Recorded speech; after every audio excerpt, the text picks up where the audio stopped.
Bismillahirrahmanirrahim. Assalamualaikum warahmatullahi wabarakatuh.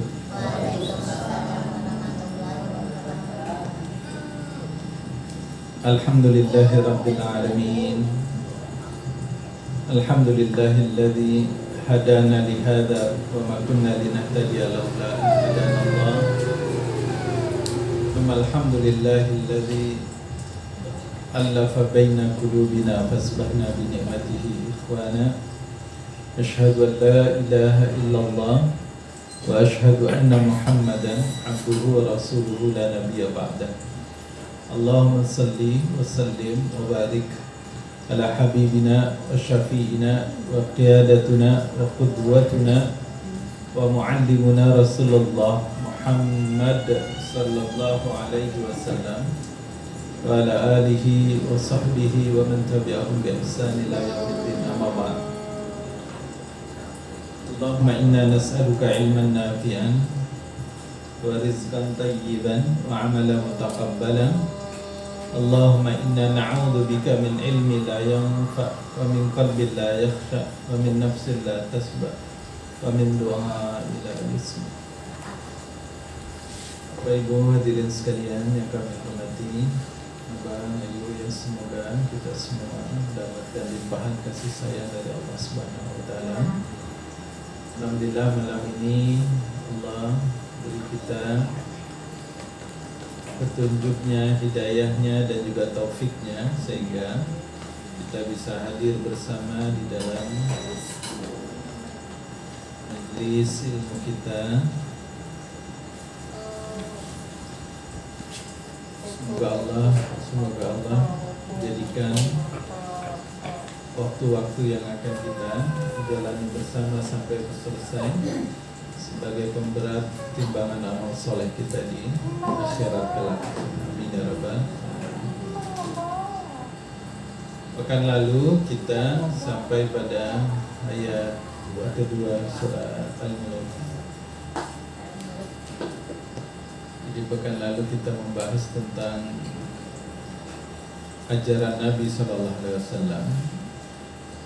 yang sangat menginginkan kita senantiasa membaca surat Al-Mulk itu. Sudah dibaca belum? Sudah dibaca belum? Alhamdulillah ada menjadi wirid ya.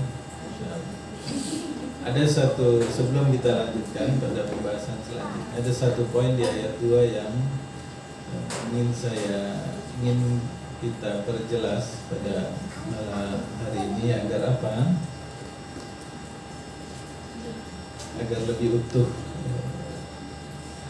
cara kita memandang ayat 2. Di ayat 2 kemarin di ayat 2 Allah Subhanahu wa taala berfirman, alladzi khalaqal mauta wal hayata liyabluwakum ayyukum ahsanu amala wa huwal azizul ghafur. Dialah Allah yang menciptakan kematian dan kehidupan untuk menguji kamu.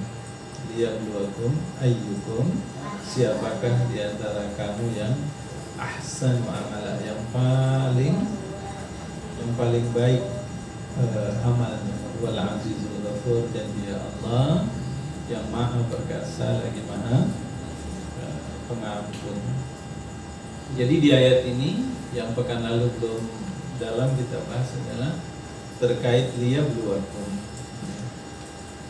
Yang malam ini saya ingin kita membahas ini sebentar agar kata ujian ya, bahwa hidup ini salah satunya akan dipenuhi dengan ujian-ujian.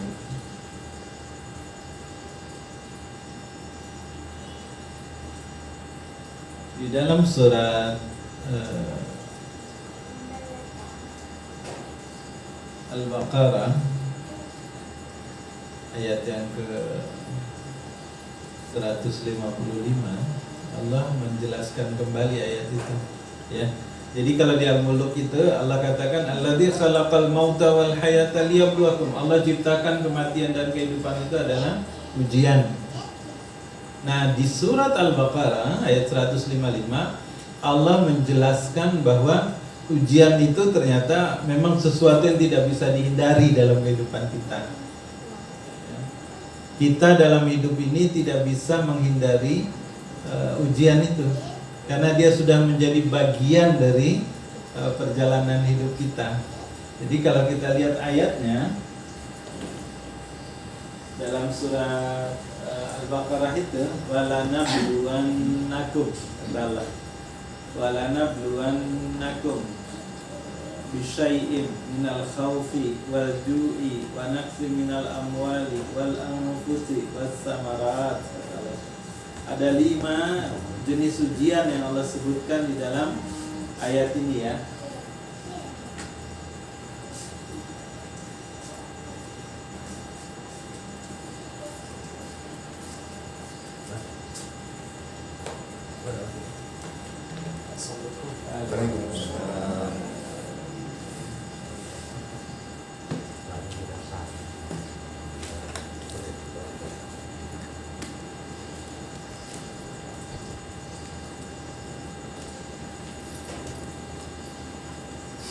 Jadi dari ayat kedua kemarin, dari surah Al-Mulk ayat kedua ini, bahwa Allah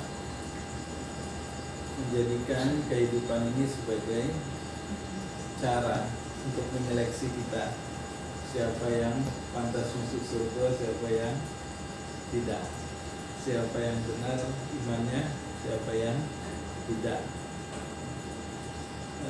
Ketika Allah menciptakan manusia, Allah kan menyampaikan kepada para malaikat kan, inni ja'ilun fil ardi khalifah, sungguh aku akan menjadikan di atas muka bumi ini khalifah. Khalifah itu penggantinya,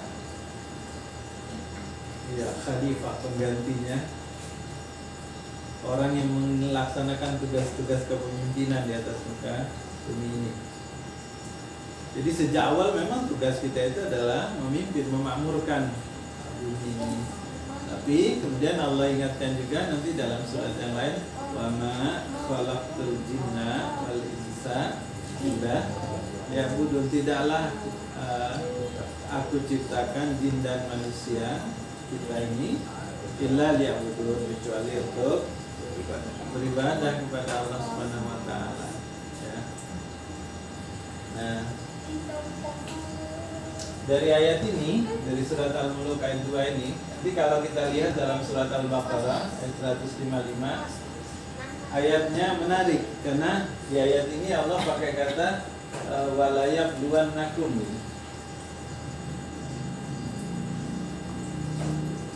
Walanabluwannakum.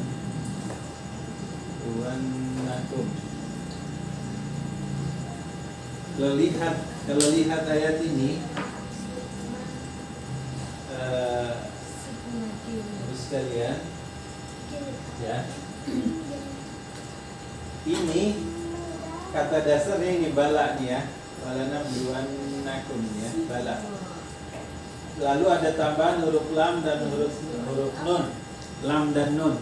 Kalau waw ini dan ya, dan lam ini namanya lam takkid, lam penegas. Nun ini juga nun takkid, penegas juga. Jadi ada 2 takkidnya di ayat ini. Ketika Allah bilang aku akan uji kamu, Allah pakai 2 kalimat penegas, penguat.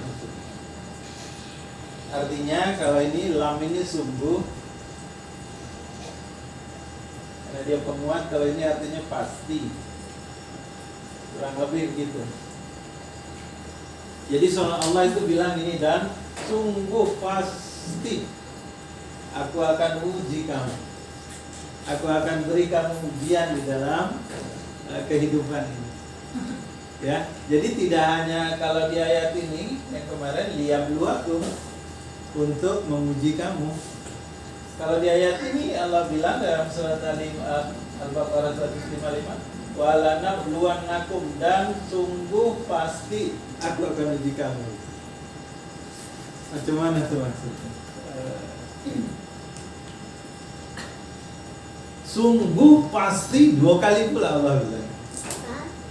2 kali Allah memberikan penegasan, penguatan bahwa ujian itu adalah sesuatu yang pasti akan kita temui dalam kehidupan ini. Jadi berdasarkan ayat ini kita tidak pas kalau berpikir aku kepengen hidup santai-santai deh, tidak akan berhasil. Santai-santai pun banyak ujiannya. Bergerak pasti kena ujian, tak bergerak kena ujian. Dewek-dewekan pasti diuji, bersama-sama mungkin juga tetap diuji. Karena sudah jadi sunatullah, ketetapan Allah Subhanahu wa taala bahwa kita pasti akan diuji. Ya. Nanti Allah bilang dalam surat Al-Ankabut, ini saya pakai nomor suratnya ya. Biar tidak menulis. Di ayat ini Allah bilang lagi, ahasiban nasu ayyaqulu amanna, ya, ahasiban nasu ayyutraku ayyaqulu amanna wa hum la yuftanun wa laqad fatanna alladhina min qablihim fala ya'lamanna alladhina sadaqu wa la ya'lamanna al-kadhibin, kata Allah. Dalam ayat ini surah Al-Ankabut ayat 2 dan 3 Allah bilang, ahasiban nasu ayyutraku ayyaqulu amanna, apakah kamu mengira wahai manusia bahwa kamu akan dibiarkan saja mengatakan aku beriman, sementara kamu tidak diuji, kata Allah SWT. Walaqad fatanna alladziina min qablihim, sungguh kata Allah sudah kami uji orang-orang sebelum kamu. Untuk apa? Fala ya'lamannallahu, agar Allah tahu siapa yang berdusta, siapa yang imannya tidak benar, siapa yang siddiq, siapa yang imannya kuat, benar, jujur dalam keimanannya, dan siapa yang berdusta. Ya. Jadi di ayat ini seolah-olah kita diberitahu bahwa ujian itu adalah bagian dari kalau bahasa dalam kitab tauhid itu muqtadayatul iman, konsekuensi dari keimanan, diskursus tentang keimanan, ya. Jadi ujian itu ini adalah konsekuensi dari keimanan kita, ya. Nah, jadi dari ayat-ayat nanti ada lagi dalam surat Al-Imran misalnya, mahasibtum an tadkhulul jannah, apakah kamu mengira kamu akan masuk surga tanpa kamu diuji, ya. Jadi ujian itu, sekali lagi, ujian ini merupakan cara Allah ingin melihat apakah kita beriman ataukah kita berdusta, ya.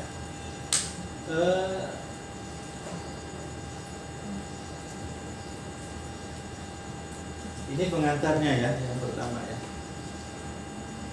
Paham ya Bang ya? Ini saya belum nyambung ke ayat 3, masih ingin mengulang ayat 2 kemarin, khususnya di ayat pada kata-kata liyabluwakum tadi ya. Allah ingin menguji kamu.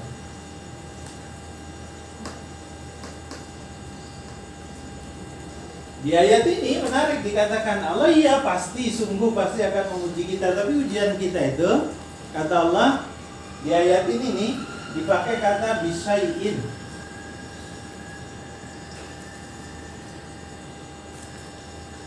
Bisyai'in ini artinya sedikit. Kalau kita pakai bahasa dalam ayat yang lain, la yukallifullahu nafsan illa usaha. Artinya ujian yang akan kita hadapi itu akan sesuai dengan kemampuan kita. Tidak akan kita diberi ujian yang kita tidak mampu mengatasinya. Itu sudah jadi sunatullah juga, qadarullah, ketentuan Allah. Setiap ada ujian Allah sudah beritahu sesuai dengan kemampuan kita, ya. Jadi ini artinya sedikit. Kalau orang dulu, kalau kita lihat dalam ayat-ayat yang lain dikatakan Kalau kita itu kan bisyai'in minal khaufi wal ju'i wa naqsi minal amwali wal anfusi was samarat. Sedikit dari rasa takut, dari rasa lapar dan seterusnya tadi. Kalau orang dulu dikatakan libasul khaufi wal ju'i, libas. Ketakutan itu betul-betul meliputi dia, jadi pakaian dia. Maksudnya bukan sedikit lagi. Sudah meliputi betul ujiannya. Jadi ujian orang terdahulu ternyata lebih berat lagi dibandingkan ujian kita. Ya. Nah, di sini di ayat ini masih ayat ini ya. Allah jelaskan 5 bentuk. Kalau di sini kan disebut al-khauf, rasa ketakutan, rasa takut, rasa khawatir, lapar, al-khaufi wal ju'i wa naqsi minal amwal, kekurangan harta. Ini ujian yang Allah sebut di dalam ayat ini ya. Al-khaufi wal ju'i wa naqsi minal amwal wal anfus, jiwa. Maksudnya ini apa? Jiwa yang tidak pernah puas-puasnya, gelisah terus ya. Wasamarat, dan buah-buahan, maksudnya makanan ya. Allah sudah kasih tahu juga bentuk-bentuk ujiannya. Jadi Allah kasih tahu, iya hidup ini ujian, tapi bentuk ujiannya satu, rasa takut akan masa depan. Ya Allah, anak aku kakek cemana ya kalau tidak ada aku ya, seperti kita selaku orang tua. Atau kalau kita suami ini bang, kalau aku kaget lah tak ada orang rumahku macam mana lah ya, cemana lah dia ya. Tidak ada mikir ke situ, mikir maksudnya kaget makannya macam mana, hari-harinya macam mana gitu kan. Kalau jantan entahlah ya.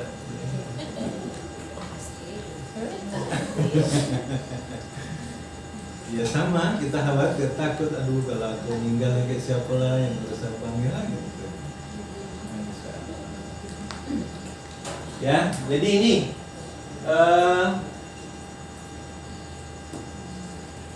bahwa ujian itu adalah al-muqtadayatu al-iman, diskursus tentang keimanan ya, al-qadaya al-iman. Jadi memang dia konsekuensi dari kita ketika kita mengaku beriman itu ya diuji oleh Allah. Dalam sebuah hadis Nabi SAW mengatakan, "May yuridillahu bihi khairan, may yuridillahu bihi khairan." Siapa yang pingin, siapa yang Allah berkeinginan agar dia mendapatkan kebaikan, ya khairan, kebaikan yang banyak, baik di dunia ataupun di akhirat, yusib minhu, kata Allah. Yusib minhu, Allah akan beri dia ujian. Jadi hadis itu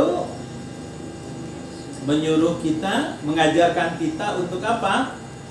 Memandang ujian itu tidak dengan seuzon. Bahwa ujian itu bukan tanda Allah marah sama kita.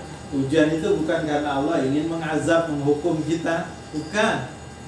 Kesulitan-kesulitan ujian berupa kesulitan-kesulitan hidup ini lebih karena Allah kepengen mengarahkan kita justru. Karena Allah ingin memberi kita banyak kebaikan supaya kita berpikir terus ya, berusaha terus untuk mendapatkan ridhonya Allah yang lebih banyak. Dalam hadis lain Nabi SAW mengatakan bahwa inna jaza, dikatakan bahwa sesungguhnya besarnya balasan ya.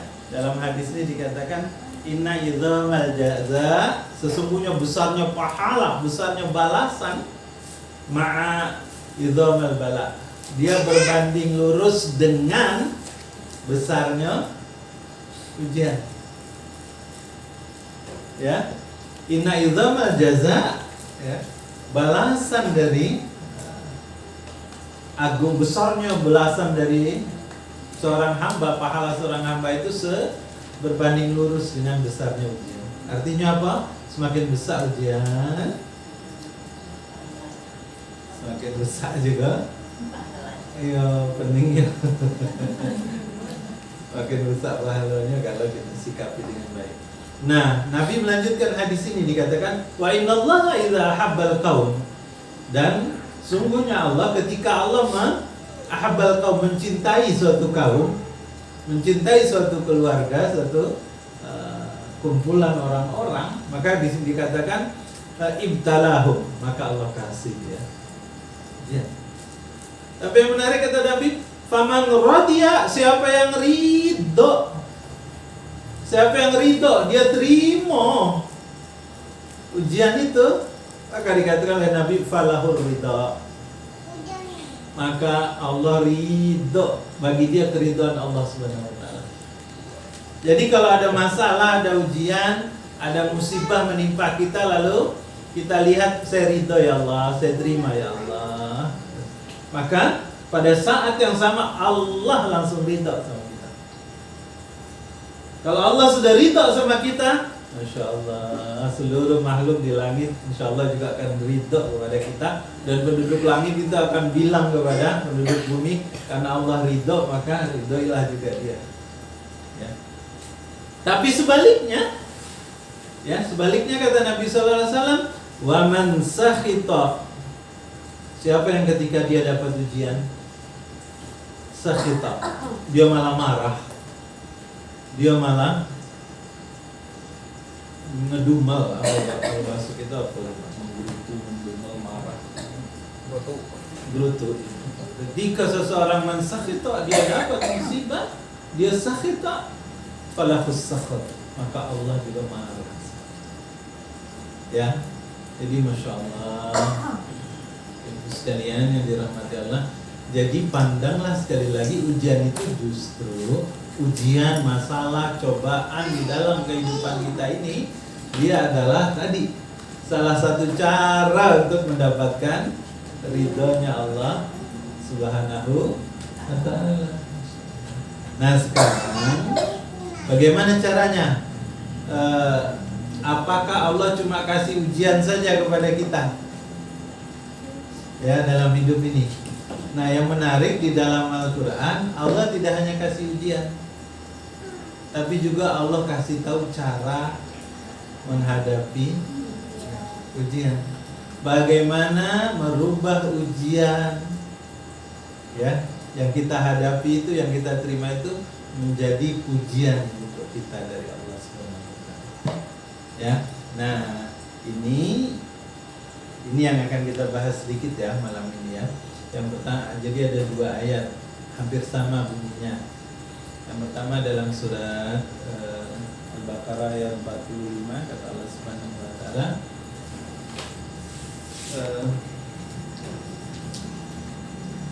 wasta'inu bis-sabri was-salah wa innaha lakabiratan illa 'alal khasiin. Yang pertama. Nanti dalam Al-Baqarah juga ayat 153 Allah berfirman, ya ayyuhalladzina amanu ista'inu bis-sabri was-salah innallaha ma'as sabirin. Yuk kita lihat dua ayat ini ya. Jadi bagian pertama ini Allah memberitahu bahwa kita pasti dalam hidup ini ada masalah, pasti ketemu persoalan-persoalan. Tidak selamanya hidup kita ini lurus-lurus baik. Tidak selamanya hidup kita ini senang, bahagia, gembira, senyum terus, tidak. Kita sudah lalu itu dan kita paham ini kan.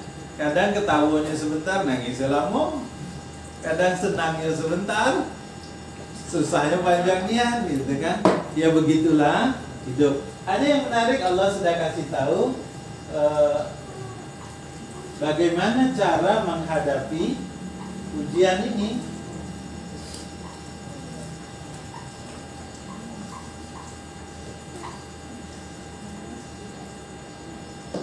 Ya, jadi dalam surat ini Al-Ankabut tadi ya, ayat 2 dan 3. Sekarang mari kita lihat bagaimana petunjuk Al-Quran kepada kita. Kalau ketemu ujian itu apa yang harus kita lakukan? Kalau ketemu masalah dalam hidup kita tuh apa yang harus kita lakukan? Ya, apa yang harus kita lakukan? Nah, yang pertama ini yang kita bahas ya. Pertama dalam surat Al-Baqarah ayat 45 dan surat Al-Baqarah ayat 153 sama ini.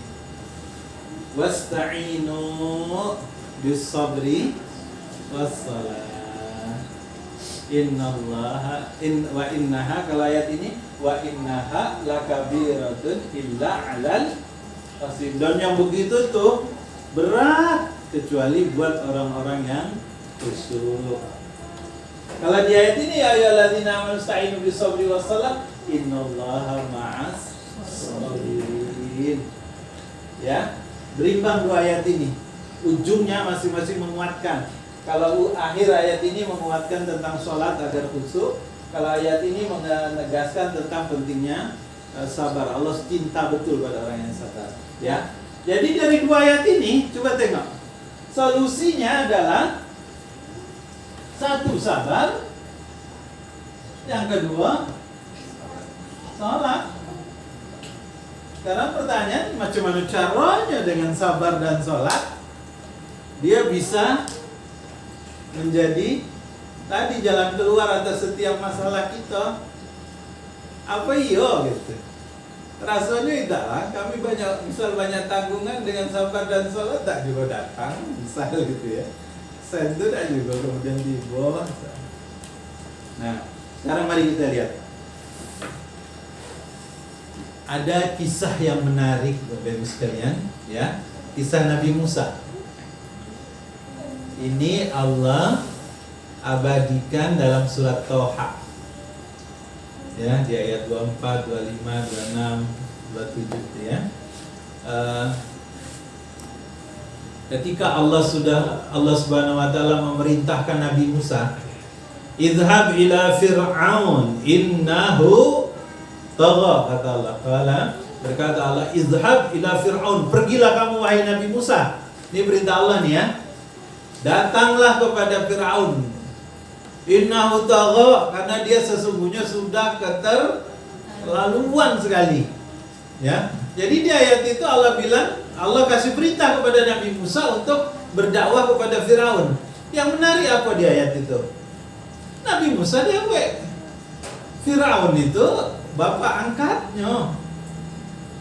Ya. Yang kedua, Fir'aun itu raja yang sangat berkuasa, kuat sekali, kuatnya.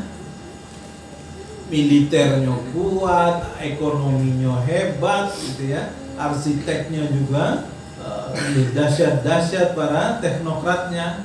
Kalau para penasihat teknokratnya itu Haman, ya, ekonomnya tadi Balaam. Di zaman itu juga hidup di siapa yang kayunya tapi tenggelamkan Allah? Korun. Ya tak? Jadi tentaranya banyak, ekonominya sangat kuat, teknokratnya, arsiteknya juga hebat-hebat, penasihatnya juga hebat-hebat, gitu, lengkap. Jadi kalau lihat dalam buku tafsir tentang Fir'aun, dia memang betul-betul didukung oleh supporting system yang luar biasa, cukup kuat. Nah, Nabi Musa disuruh datang kepada Fir'aun itu dewek-dewekan, nasihati dia, dakwahi dia. Kalau kita dewekan nih, ya disuruh datang kepada raja yang kejam nian untuk menasihati dia, kira-kira yang kita minta pertama sekali sama Allah apa? Atau misalnya kita diberi perintah untuk melakukan, anggaplah itu tugas lah, perintah tugas. Kalau ada perintah tugas, yang kita butuhkan pertama sekali apa? Supaya bisa kita berangkat. Oh, SPPD-nya. Kalau pegawai itu SPPD. Mana sennya? Iya dah. Siko sennya. Kan itu. Yang kedua, berangkat dewe apa sama kawan? Kalau dewe dah kelapa pun. Harus ada kawan. Yang ketiga, jalan kaki apa naik kendaraan, kalau jalan kaki ya tidak lah. Nah, itu kitonian tuh. Nah, sekarang coba bandingkan sama Nabi Musa. Apa yang diminta Nabi Musa pertama kali? Idhhab ila fir'auna innahu tagha. Qala, berkata Nabi Musa, Rabbi shrah li sadri wa yassir li amri wahlul 'uqdatam min lisani yafqahu qawli wa dhira min ahli Harun akhi. 4 yang diminta oleh Nabi Musa waktu itu. Dan ini isyarat untuk kita. Coba lihat ya. Jadi Nabi Musa itu ketika dapat tugas berat sekali itu kan berat sekali. Ya. Artinya apa? Rasa-rasanya entah tolak tidak. Tapi karena dia nabi, karena dia rasul, maka Allah beri dia keteguhan hati. Tapi yang diminta Nabi Musa, coba tengok. Yang pertama kan Rabbi shrah li sadri. Artinya apa? Ya Allah, apa? Rabbi insirahus sadr. Ya Allah, beri saya kelapangan. Coba tengok. Yang diminta pertama sekali sama Nabi Musa adalah lapang dada. Insirahus sadr. Rabbi shrah li sadri. Ya Allah, lapangkanlah untukku dadaku. Wa yassir li amri, dan berilah aku dan mudahkan urusan. Ini kita tengok dulu ya. Kemudian yang ketiga baru wahlul 'uqdatam min lisani, hilangkanlah kekakuan pada lidahku agar orang lain yafqahu qauli, mengerti perkataanku. Maksudnya apa? Kemampuan berkomunikasi yang bagus. Kenapa beliau minta ini? Karena memang walau macam mana pun juga namanya anak, kalau ketemu bapak yang besar dia nak apa?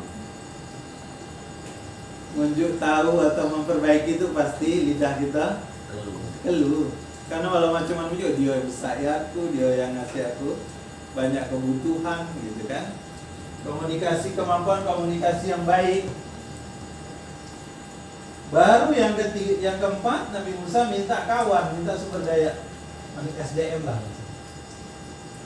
Kalau bahasa kini, mudahkan urusan tuh tadi, ada dana, ada kendaraan, apa lagi tuh? Ada HP, apa lagi kalau kini? Iya. Yang menarik ini, dan ini dibahas dalam sekali dalam ketika tafsir surat Al-Qasas ini. Ya. Kenapa Nabi Musa yang pertama itu yang dimintanya lapang dado, kelapangan dada, bukan yang pertama sekali dimintanya ini dulu. Kalau saya nyado Budi, ya dah. Kalau ada pesawat oke, atau ada kendaraan ayo. Yang kedua ada kawan payu. Ini kan ini komunikasi yang baik, sarana komunikasi lah kalau bahasa gitu. Berlawanan betul ayat ini dengan logika kita kalau kita dapat kerjaan. Tidak pernah kita kalau dapat kerjaan yang pertama kita doa tuh, ya Allah lapangkanlah dada. Tidak. Allah mudah-mudahan ada sennya cukup lebih bawa balik ke rumah. Ya, kenapa lapang dada? Karena ternyata lapang dada inilah kunci awal kemampuan seseorang untuk mengatasi masalahnya. Kelapangan dada inilah kunci awal seseorang bisa mengatasi masalah. Sama seperti Nabi. Contoh. Nabi di awal-awal kenabian itu kan luar biasa. Dia dewean. Coba bayangkan, man. Ayo ya. Nabi dewean. Nabi ada yang gaji tak? Dah. Ada cutinya dah? Dah juga. Jadi tugas yang paling berat itu tugas kenabian sih kok. Ada yang gaji, ada hari libur. Yang ketiga dah pakai jam kerja, yang keempat dah ada cutinya, dah ada pensiunnya pula. Ya, nah, Nabi sewaktu beliau, kalau kita lihat turun wahyu itu, nanti turun surat Ad-Duha yang saya pernah cerita sebelumnya, Ad-Duha, Al-Insyirah, Al-Kautsar. Itu kan melapangkan dada Nabi dulu, merubah cara pandang Nabi. Wadduha, yo kamu pernah senang. Walaili idza saja, demi malam yang gelap, yo kamu juga pernah merasakan kesedihan yang begitu mendalam. Mawaddaka rabbuka wa qala, tapi ingatlah Rabb kamu tidak akan pernah meninggalkan kamu dewean dan juga tidak marah sama kamu. Mawaddaka rabbuka wa qala walal akhiratu, dan ingatlah akhirat itu lebih baik daripada awalnya, ya. Itu juga cerita kelapangan dada. Nanti sesudah surat Ad-Duha itu, wahyu berikutnya turun surat Al-Insyirah.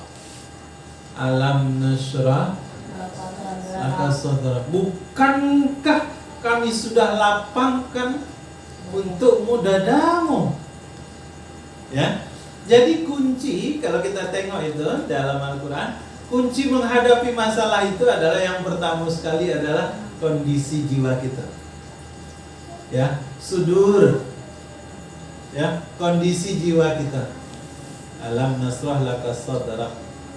Bukan kami sudah lapangkan dado. Ya.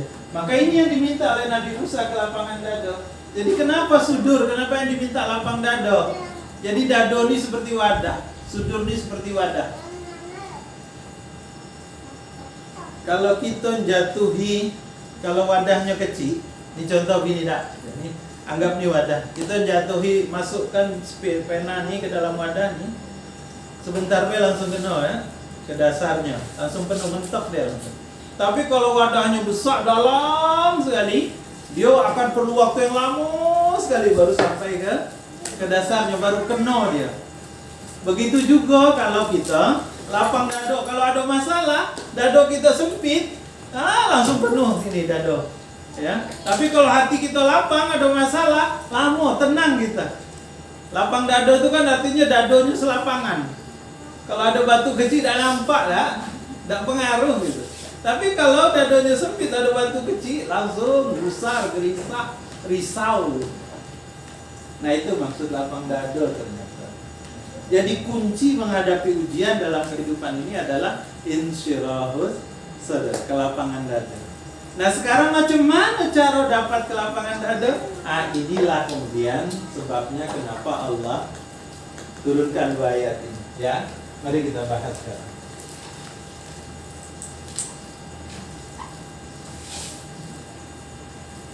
Yang pertama, wasta'inu bis sabri was shalah. Tolonglah diri kamu dengan sabar dan salat. Wasta'inu. Coba perhatikan ayat ini. Wasta'inu.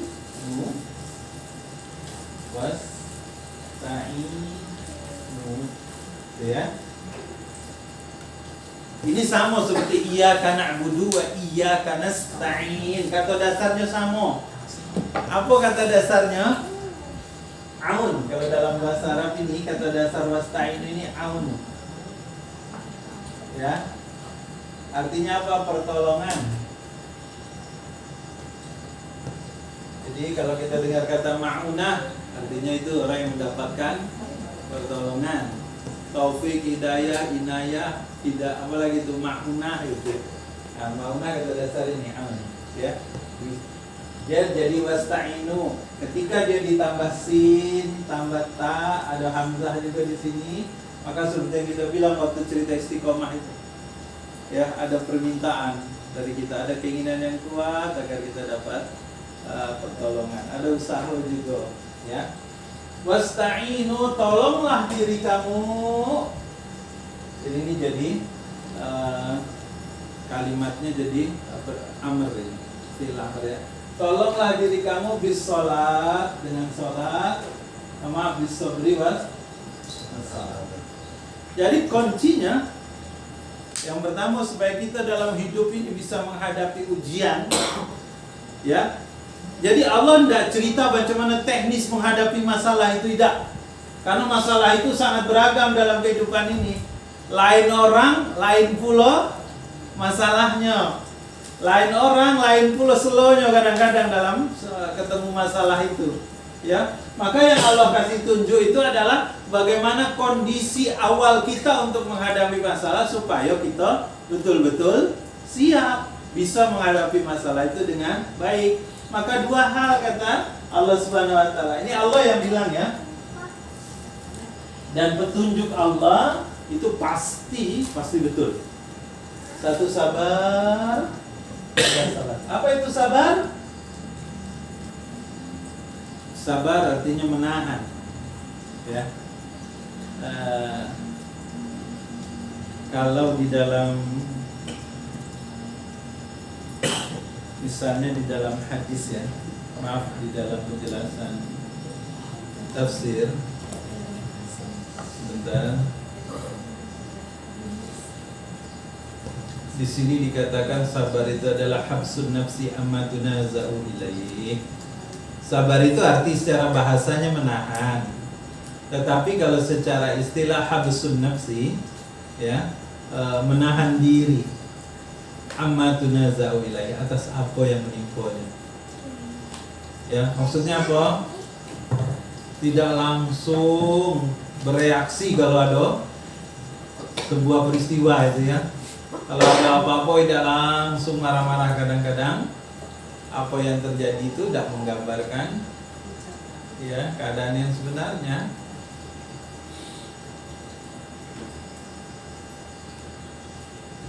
Sabar tapi menahan diri, ya, menahan atas apa yang menimpa atau menahan atas apa yang kita perselisihkan, ya. Jadi tolong diri kamu dengan sabar. Jadi ketika ada masalah itu jangan langsung bereaksi spontan atau dengan emosi maksudnya, ya. Tenangkan diri dulu, ya. Bawa mengucap dulu. Makanya kalau dapat nikmat kita mengucap alhamdulillah. Kalau dapat musibah, ya, sesuatu yang tidak kita senangi, kita diajarin mengucap alhamdulillah juga. Ada hal yang tidak kita senang, alhamdulillah juga. Kalau yang menyenangkan, alhamdulillah rabbil alamin. Kalau yang tidak menyenangkan, apa? Alhamdulillah ala kulli hal. Alhamdulillah ala kulli hal. Segala puji bagi Allah atas segala yang terjadi. Ya. Itu juga bagian untuk dapat hadis tadi tuh. Ya, siapa yang ridha, paman ridha, radhiyallahu fala ridha, ya. Oke. Jadi sabar ini nanti kalau kata Umar bin Khattab, as-sabru sabrani. Sabar itu ada dua, kata beliau. Ini kalau kata Umar bin Khattab ya. Kesabaran itu ada dua. Satu di dalam kitab, dalam tafsir Ibnu Katsir di sini dikatakan Umar berkata, as-sabru sabrani. Sabru indal musibati. Kesabaran pertama itu kata Umar bin Khattab, sabar ketika dapat musibah. Bahwa hasan itu bagus kata Umar. Wa ahsanu minhu, dan ada yang lebih bagus lagi kata Umar bin Khattab. Apa itu? As-sabru amma harimillah. Sabar atas apa-apa yang Allah haramkan atas dirinya. Maksudnya apa? Bersabar dari kemaksiatan. Kalau sabar ketika musibah, hasan, dia bagus kata Umar. Tetapi wa ahsanu minhu, yang lebih bagus dari itu adalah orang yang mampu menahan diri dari bermaksiat. As-sabru amma harimillah. Nanti kalau Nabi lain lagi. Nabi mengatakan kalau ini dalam tafsir Jalalain, kata Nabi, dijelaskan kata Nabi, as-sabru salasatu. Sabar itu ada tiga. Sabru ala musibah, sabru ala ta'ah, was-sabru ala maksiyah. Ya. Nah, kita pakai hadis Nabi ini.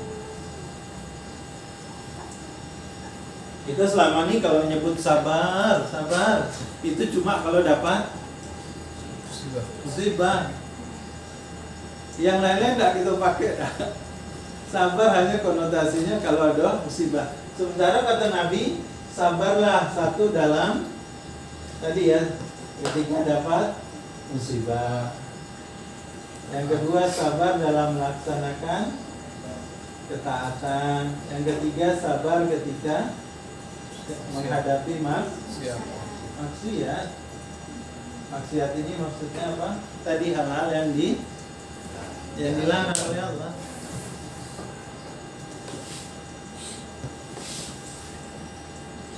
Kita selama ini kalau cerita sabar, dapat. Kalau sabar nak, sabar deh. Ceritanya cerita musibah baik, padahal tidak. Sewaktu musibah, bagaimana orang yang bersabar itu? Maka kesabaran yang paling hakiki itu, ya, ketika dapat musibah ini adalah kesabaran yang meyakini bahwa, ya, apa-apa yang kita miliki itu semuanya dari Allah. Cepat atau lambat pasti akan diambil lagi sama Allah. Makanya ketika mendapatkan musibah dia mengucapkan kalimat istirja, inna lillahi wa inna ilaihi rajiun. Kalimat itu, ya, kalau diucapkan terus menerus, setiap dapat musibah kita ucapkan dengan pemahaman bahwa apa saja yang kita miliki itu adalah dari Allah. Inna lillahi, segala sesuatu adalah miliknya Allah, wa inna ilaihi rajiun, cepat atau lambat pasti akan kembali kepada Allah. Kita punya harta ini dari Allah, ini titipan. Ya bisa jadi dia lama kita pegang, bisa juga cepat. Kalau kau pengen lama, maka gunakanlah dia untuk yang baik-baik, sedekahkan dia benar-benar jadi harta. Tapi kalau kita pakai tadi untuk leha-leha, senang-senang, sudah, ya, selesai. Ya. Jadi kalimat innalillahi wa inna ilaihi rajiun itu maknanya itu tadi. Meyakini betul bahwa segala sesuatu itu milik Allah. Ya, jadi setiap kita mengucapkan innalillahi, sungguh semua ini milik Allah. Apa saja yang ada dalam diri kita ini, dalam keluarga, di rumah, ya, pakaian kita, kendaraan kita, tempat tinggal kita, semua milik Allah. Wa inna ilaihi rajiun, cepat atau lambat dia pasti akan diambil oleh Allah. Ya. Jadi kalau cepat, ternyata Allah ambil cepat, sudah memang tiba waktunya. Kalau lambat ya juga begitu. Allah masih kasih tempo. Jadi sabar dalam musibah ini kuncinya tadi istirja ini, ya. Bahwa kalimat inna lillahi wa inna ilaihi rajiun. Sabar dalam ketaatan seperti apa? Sama. Ya Allah, bangun subuh bisa tidak? Semalam tidurlah tengah malam, badan capek, apalagi kini subuh alangkah cepatnya.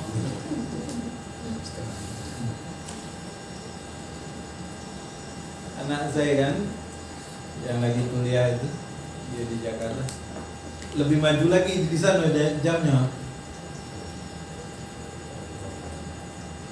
Kami tanya kan, bang, cuman tahajudnya, alhamdulillah tahajud tetap, tapi sekarang agak payah, kata dia. Kenapa? Belum jam 4 lah azan, bangunnya jam 3. Dia lagi ngejar skripsi kan, jadi tidur tengah malam nak bangun itu berapa jam gitu. Ya, tapi begitu sabar buat kita. Cobaan ini macam mana bisa sabar dalam melaksanakan ketaatan. Paling tidak contoh sholat dulu.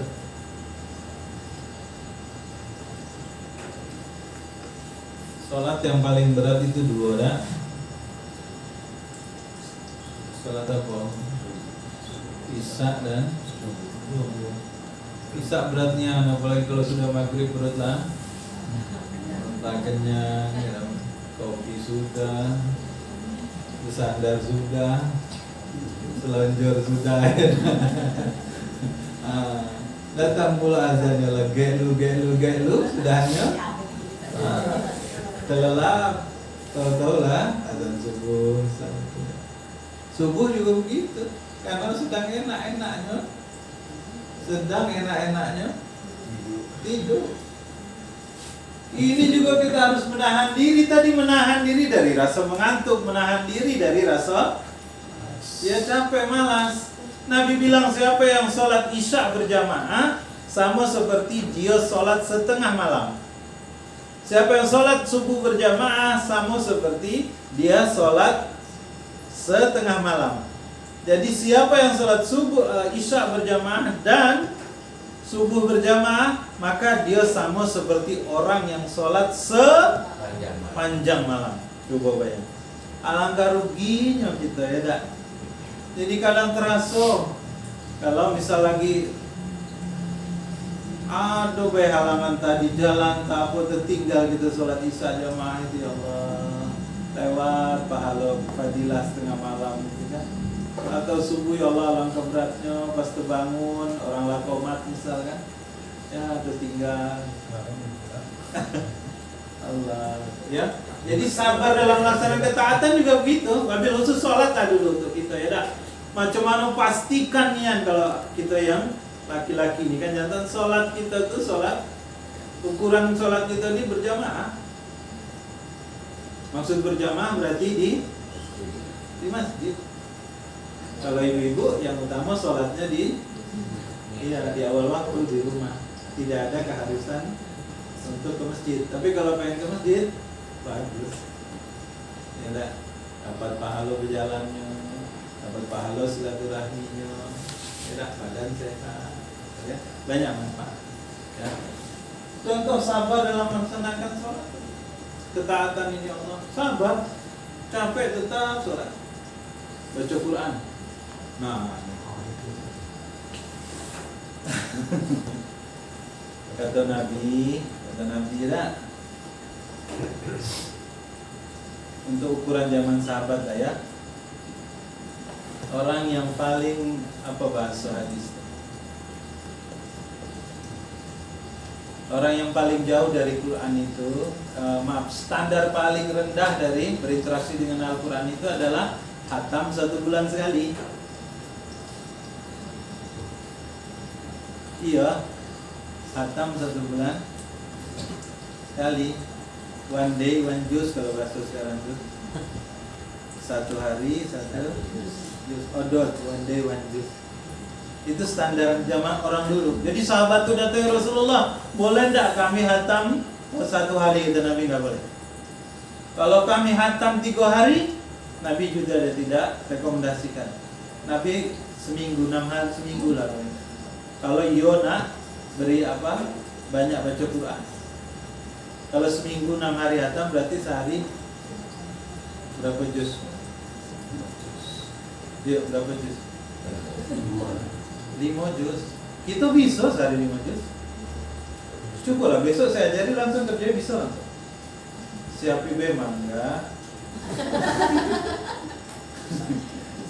Jus mangga sekali, jus pokat sekali. Ya paling tidak kita coba macam itu ya, yang paling cepat 6 hari, yang paling lambat 30 hari. Coba kita buatnya macam mana agar kita jadi sahabat Al-Quran. Oh ya, enggak telat hari ini belum bisa Ustaz. Paling tidak setiap hari baca Quran. Macam mana caranya? Setiap hari baca Quran. Ustaz saya tidak lancar baca. Setiap hari ulang bacaan yang hafal. Yang intinya setiap hari selalu ada waktu bersama Al-Quran. Kalau memang bisanya sehari 1 halaman, 1 halaman. Ya, tapi paling tidak jangan tinggal. Jangan tinggal.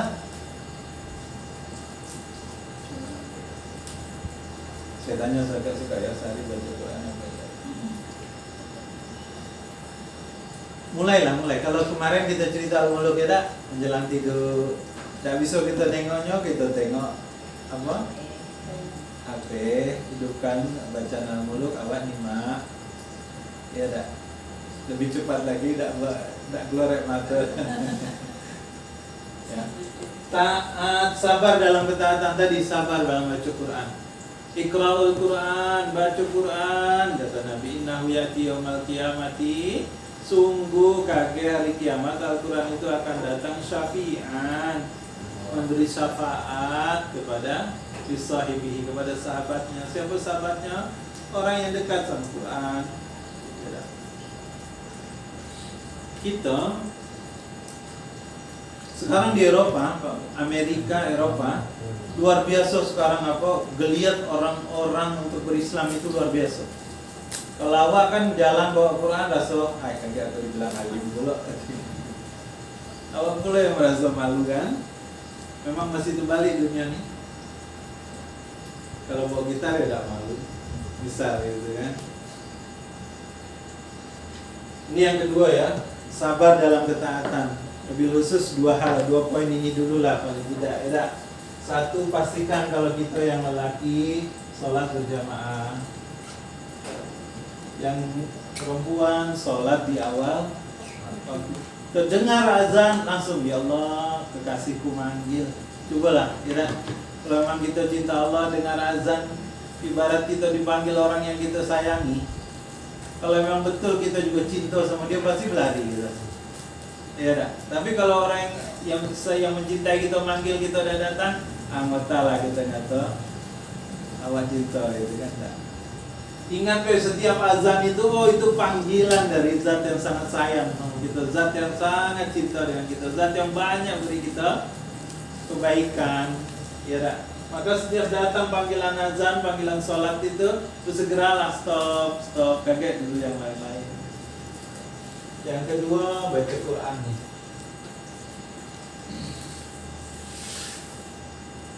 Jadikan Quran kita nih, jadikan Quran ini memang bacaan harian, jadi wirid namanya. Bacaan harian itu wirid. Jadikan Al-Quran ini wirid kita. Tidak usah harus seperti sahabat mungkin, karena memang mereka pandai, lancar, mereka orang Arab, maka bacanya cepat. Tapi kita, yang penting kita ada selalu baca Quran. Ibu-ibu sehari bisa sejus bu? 2 lembar. Hah? Berapa lembar? 2 alhamdulillah. Bisa sehari 5 juz? 5 juz. Sejuz. Caranya macam mana? 1 juz itu kan 20 halaman. 10 lembar. Jangan 20 halaman, banyaknya nangkonya.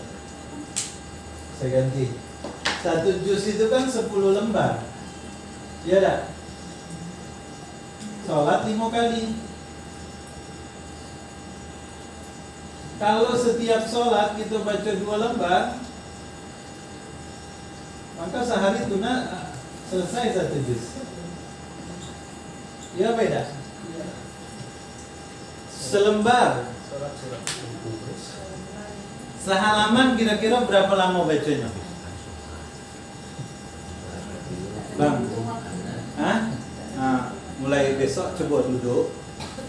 Bang, besok duduk baca 1 halaman tuh berapa menit? Saya 2,5 menit. Rata-rata 2,5 menit. Tapi kalau yang sudah hafal bisa kurang dari 2 menit. 15 baris dia cuma. Quran gini kan 15 baris 1 halaman tuh. Coba coba. Baca, hitung, maksudnya berhitunglah. Hasibu qabla an tuhasabu. Hisab, hitunglah dirimu sebelum kamu dihitung. Salah satunya kita hitung 1 halaman tuh kita baca berapa menit. Artinya kalau 1 halaman anggaplah 3 menit, berarti setiap sholat kita siapkan waktu 12 menit. Sesudah sholat 12 menit, baca 4 halaman. Tapi kalau 2,5 menit 1 halaman, berarti 4 halaman cuma 10 menit. Duduk. Kita buka HP tidak terasa, tiba-tiba lah setengah jam.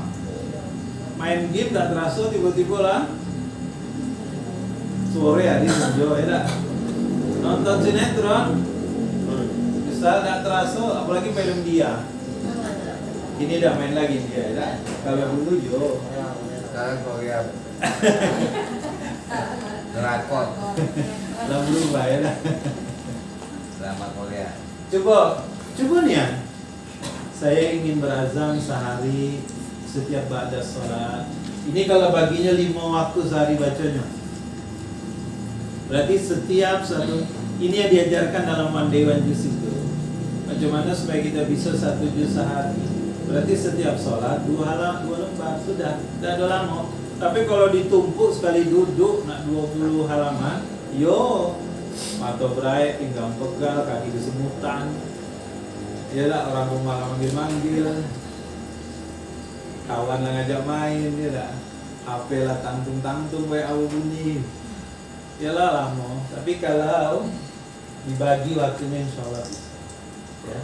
Ini terkait Quran. Intinya macam mana perbaiki terus jumlah, ya tak? Saya yakin kita baca insya Allah sudah baik, sudah lancar. Kalau ada yang belum, dengan sering membaca akan tambah lancar. Nah sekarang jumlahnya yang kita banyaki, ya banyaki. Bagaimana caranya bisa sehari 1 juz bedu? Bukan tak bisa. Ini masalahnya belum kita niatkan, belum kita rencanakan secara sungguh-sungguh, ya. Jadi ini sabar dalam ketaatan, lalu sabar dari maksiat. Maksudnya apa? Yang diharamkan. Ya tinggalkan. Ya, jangan ikuti nafsu ammaratu bisu itu. Nafsu yang paling buruk katanya ammaratu bisu. Amarah bisu. Amarah itu artinya dari kata amar, memerintahkan, bisu yang buruk. Jadi nafsu yang selalu memerintahkan kita mengerjakan yang buruk. Ya. Setiap tinggalkan. Oh ingat, ada hal yang salah tinggalkan. Tidak. Kawan ngajak ngota, tiba-tiba ngerumpi ngomongi orang. Nah, macam mana caranya itu?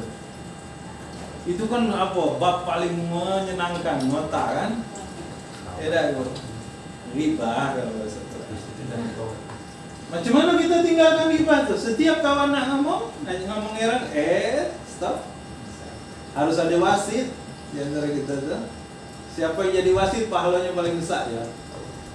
Riba idah tapi ini menarik, tak usah cerita-cerita. Jarang. Ini ilmiah nih. Iya nih. Kenyataan. Ya. Jadi kalau maksiat tinggalkan, ya.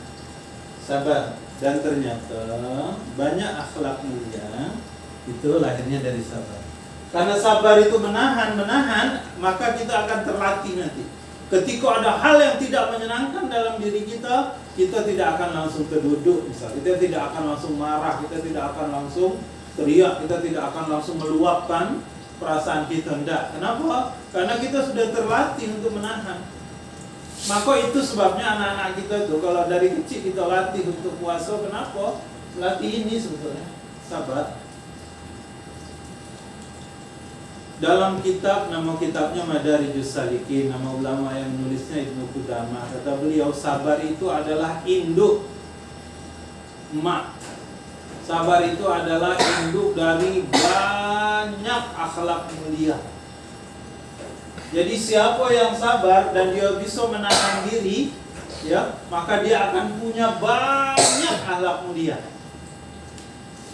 Iya tak? Dia punyalah banyak harta, tapi dia tidak mau pula menunjukkan ke orang, gitu kan? Dia merendahkan dirinya, dia sabar untuk tidak nunjuk-nunjuki ke orang, tidak memakai harta itu secara berlebihan pula. Namanya tawadhu, ya tak? Tawadhu itu dari kata wadoa, meletakkan yang di atas ke bawah, merendahkan diri. Dia pade, tapi dia tidak pula sombong-sombong. Ya. Oh, sabar dari rasa takut, itu nama akhlak mulianya dalam Islam saja. Sabar untuk tidak berkata yang kasar, itu nama akhlak mulianya hilmi. Ya. Jadi banyak akhlak mulia, sekali lagi, ya, itu merupakan anak keturunan dari sabar menahan diri. Ya. Ini maksud Allah kenapa wasta'inu bis-sabri was-shalah. Ya. Sabar. Yang kedua salat.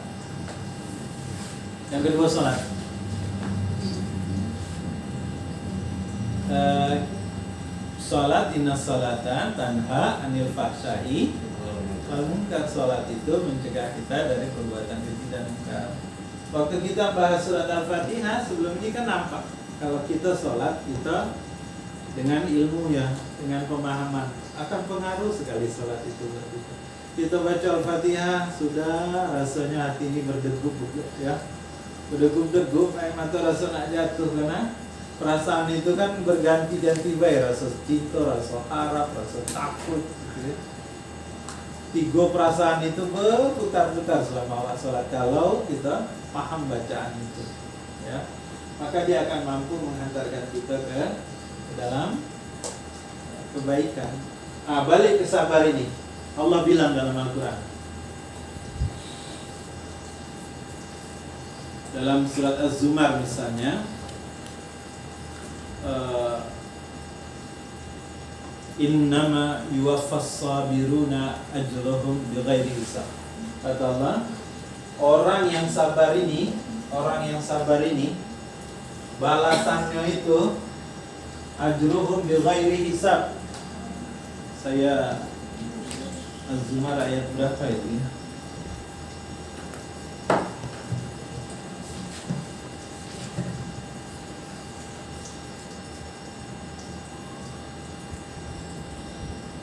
Ayat ke-10 ya.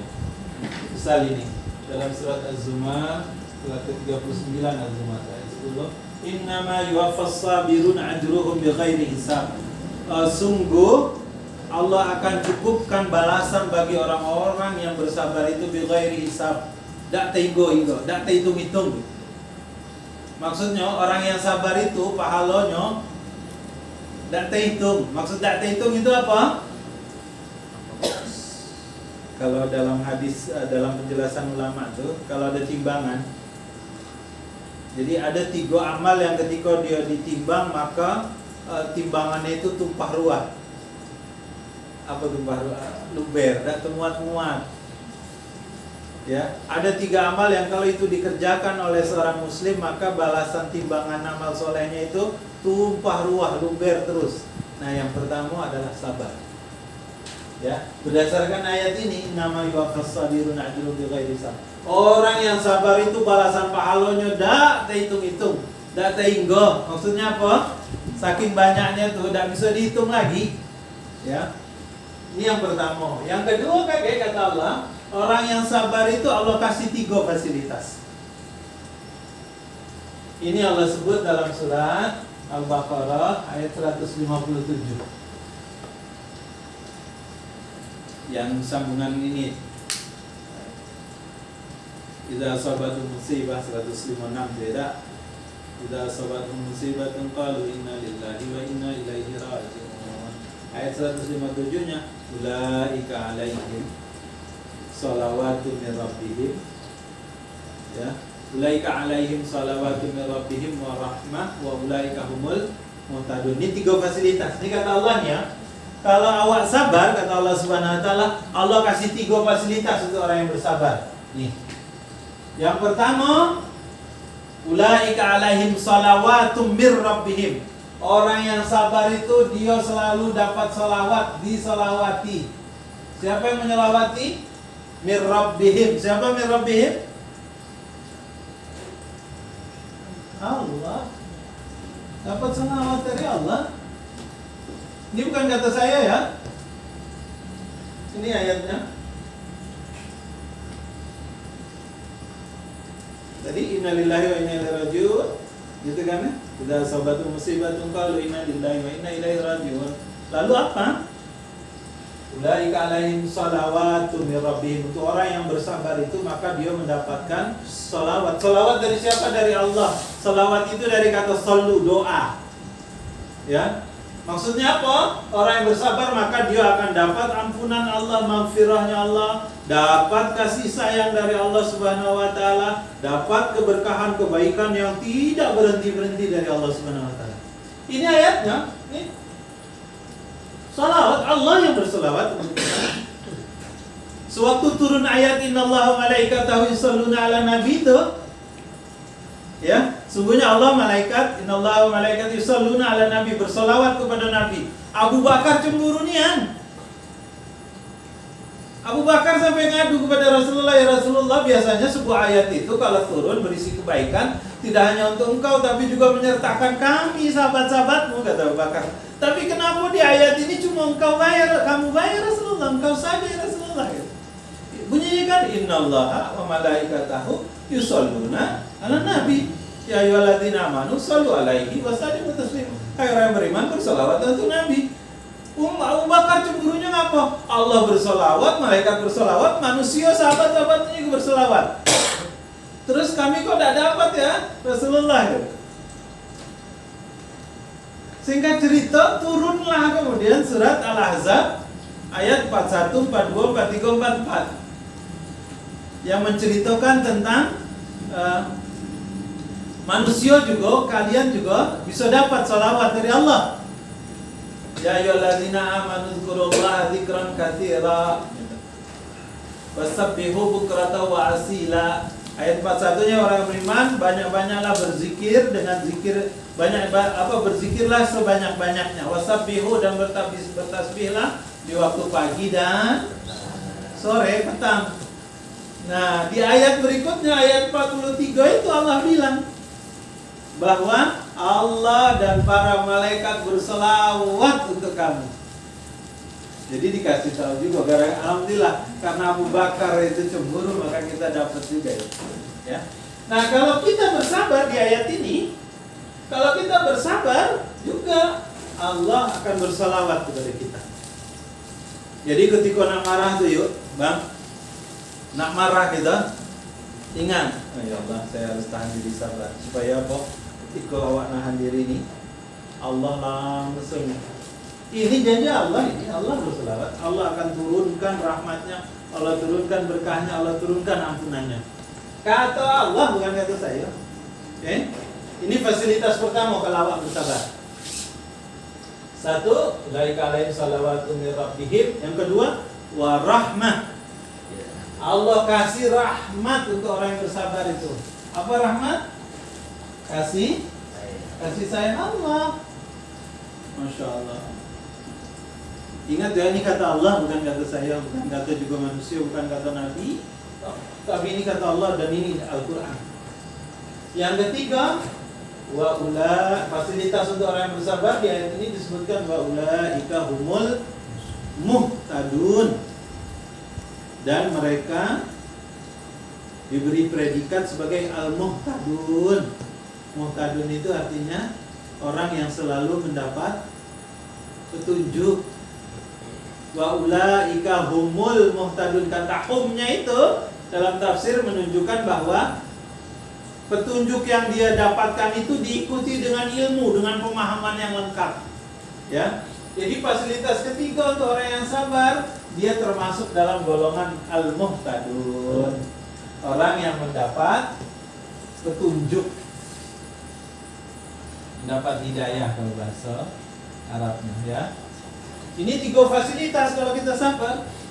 Maka berlatihlah kita untuk menahan diri. Allah ajarkan ada ujian, ada masalah, ada hal yang tidak kita sukai dalam hidup ini. Ya, maka sikapi yang pertama dengan sabar. Kalau awak bersabar, satu, pahalanya tumpah-tumpah, tidak muat di timbangan amal soleh itu. Innama yuwaffas sabiruna ajruhum bighairi hisab. Berlatihlah untuk menahan diri sekarang.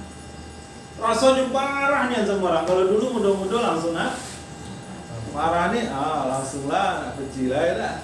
Kalau sekarang tahan dulu, tarik nafas, lah tenang dikit. Yang ketiga nih ya, dan ini ayat yang penting ya. Maka saya termasuk yang suka sekali baca ayat ini ketika sholat. Kenapa? Janjinya ini dahsyat. Janji awak bersabar ketika kita menahan diri itu. Ya ada. Ayat 155-nya kan wala nabluwannakum, atau kalau mau dari ayat 153.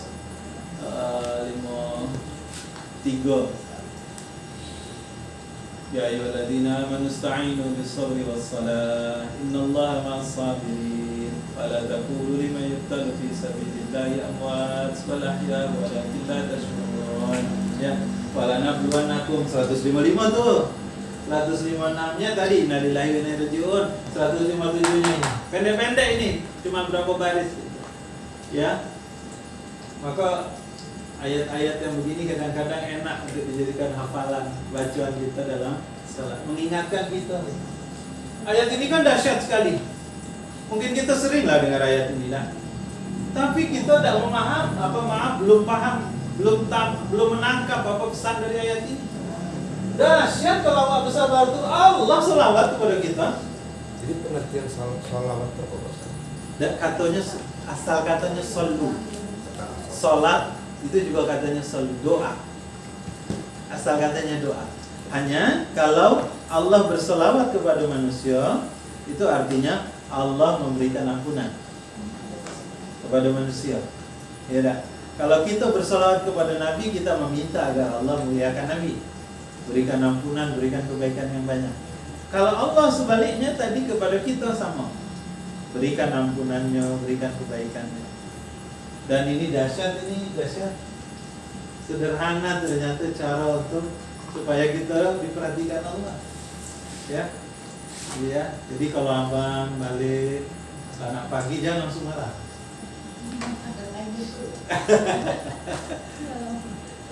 Bang, aku balik lah tengah malam sekalian pagi tadi. Cowok. Tidur dari rumah. Jangan balik-balik. Ngomongnya lah santai, dah. Bang, apa? Cuma jangan balik-balik.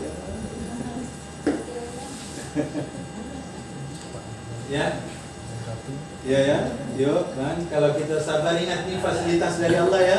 Satu, Allah berselawat untuk kita. Dua, dapat rahmat Allah. Yang ketiga, kita diberi predikat al-muhtadun, orang yang mendapatkan petunjuk. Nah, berikutnya salat. Salat yang seperti apa? Nah, di ayat ini dibilang, ya, wa innaha lakabiratun illa 'alal khashiin. Salat yang akan berpengaruh jadi penolong itu adalah salat yang khusyuk. Nah, macam mana cara salat khusyuk tuh? Lagi salat Allahu Akbar, ayat kunci di mana tadi ya? Kita baru takbir sudah mikir kemana-mana kan? Ya. Nah, di dalam tafsir dijelaskan, ternyata ukuran khusyuk itu, cara salat khusyuk adalah dengan melihat maknanya. Ya, dikatakan misalnya di sini. Jadi ayat wa innaha lakabiratun illa 'alal khashiin. Lakabiratun itu artinya besar sekali. Maksudnya apa? Beratnya memang. Ya.